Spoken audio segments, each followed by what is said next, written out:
ममांग चाही के मे मरी द थोखिबा थौदोक अमदा कुकी नुपी अनिबु मफी थोंगदना मिया ममांग द पुदुना चटखिबगी वायरल वीडियो अदुगा मरी लेनना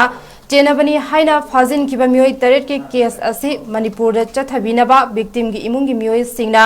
मणिपुर के कोर्ट खुदिंग मक त चतुना हाइजरुरे अदुबो कोर्ट अमताना विक्टिम फैमिली की वाताबिद्रे हाइना जेसी ना पेंदबा फोंदरकले Hiram असिगी मतंगदा ngasi nungtil JSC amade victim family na sinduna nongpok sengmai bazar community hall da pangthokpa paumi sing unaba amada JSC ki convener mani khuman na hai hauzik su case ase victim family singna yamna wana assam gi kamrup ta chatuna thengnari bani India amade Manipur lengak na case ase ki mafam jaba amata pibidre victim ki imung sing ase nomagi suraga nomlaga chazariba ngaktane Assam ताना चलगा case असे थेंगनबा होनबदा अवाबा अमसु मायोगनरे मरमदुना Manipur लेंगागना case असिगिदमक Manipur की court अमदा पिबियो हाइखे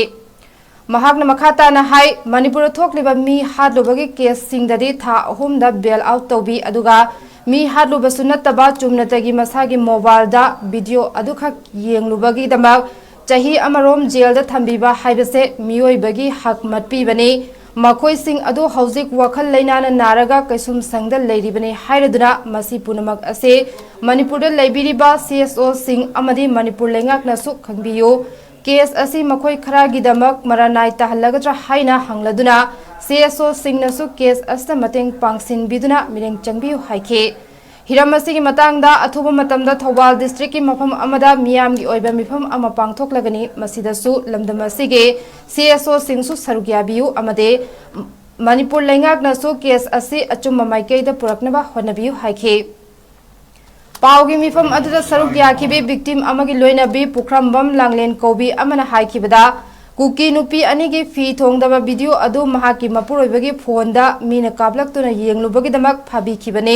महाकी इमुंग असिसु मपुरोइबना नोमगी अफंग थबक सूरगा नोमलगा हिंजबने महाकना सूरगा Charamba अइना Assam ताना चलगा case थेंगनरुनबा गी पांगलसु लेजदे मणिपुर की CSO Singh अमदी लेंगाकना महाकी मपुरोइबगीदमक मतेंग पांगबियु हाइखे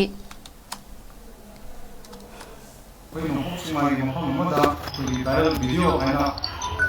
chakhiba kuki ani ka mapi thong chakhiba ki matang da koina pangthok sabani koi respect asi ngasi ma case asi thengnabagi matang da manipur ki court khudimakta koi gi victim family sing da chatna haijaru re court amatra film si matang da thoi bidre court asi karai da tawdo nu pe khangdre adu iroi na koi guwahati ki कामूर court चलगा case से हुजिमक थेंगनरी मसले जो कोई की case से थेंगनरी पफम से गवर्नमेंट ना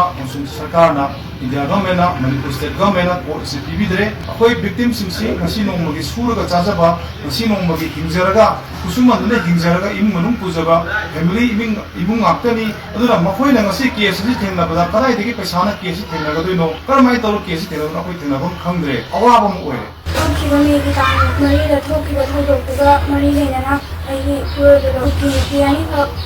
मफी थोंगा वीडियो दो आई पागी कैमरा दुदा मीना फोनदा कैप्चर करके ये हाइबगी दमकता हाबीगी बने आई पादो थबक सुरा नोमगा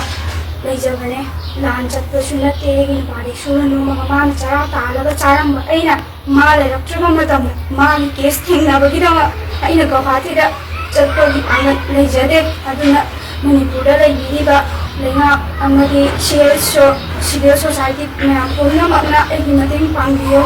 जेलदा लेबिबा दुदा होय इबासिंगो आरो पिनबा मैम सिना लेबासिना मतेंग पांगियो हाइसे खंजागे